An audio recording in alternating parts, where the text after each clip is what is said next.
தமிழகத்தினுடைய முதல்வர் சட்டம் இயற்றி திட்டத்தை சட்டமாக இயற்றி அந்த சட்டத்தை நிறைவேற்றி அந்த திட்டத்தை அமல்படுத்தக்கூடிய இடத்தில் இருக்கின்றவர். அவர்தான் இந்த 1000 ரூபாயை மாதம் மாதம் கொடுக்கிறோம் என்று 21 வாக்குறுதி கொடுத்தவர். 36 மாதம் கொடுக்காமல் 36 மாதம் கழித்து தேர்தலுக்காக வாக்குறுதிக்காக அந்த திட்டத்தை நடைமுறைப்படுத்தியிருக்கிறார்.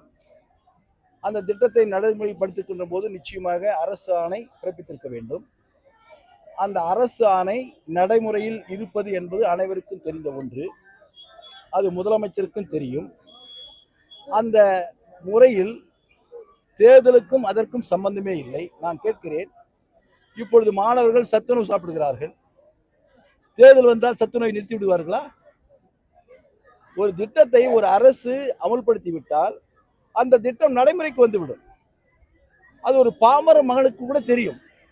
ஆனால் அந்த திட்டத்தை கொண்டு வரக்கூடிய ஒரு முதலமைச்சரே இப்படி ஒரு தவறான தகவலை, ஒரு பொய்யான தகவலை மக்களிடத்திலே சொல்லுகிறார் என்று சொன்னால் இவர் எவ்வளவு அந்த அளவிற்கு மக்களை ஏமாற்றக்கூடிய ஒரு முதலமைச்சராக இருக்கிறார்.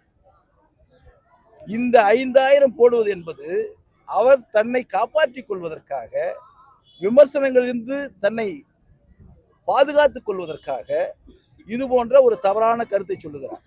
மாதம் 1000 ரூபாய் போடப்படும் என்று வாக்குறுதி கொடுத்து 3 ஆண்டுகளுக்கு முன்பாக சட்டமாக கொண்டு வந்து நீங்கள் அரசாணை பிறப்பித்து கொடுத்திருக்கிறீர்கள். ஒவ்வொரு மாதம் அவர் வத்தான் போகிறது. அரசு நிதி இருந்தால் அந்த பணத்தை போட போகிறீர்கள். நிதி இல்லை என்றால் அரசு தடுமாற்றம் செய்யப்படுகிறது. ஆனால் அந்த திட்டம் அமலில் இருக்கிறது.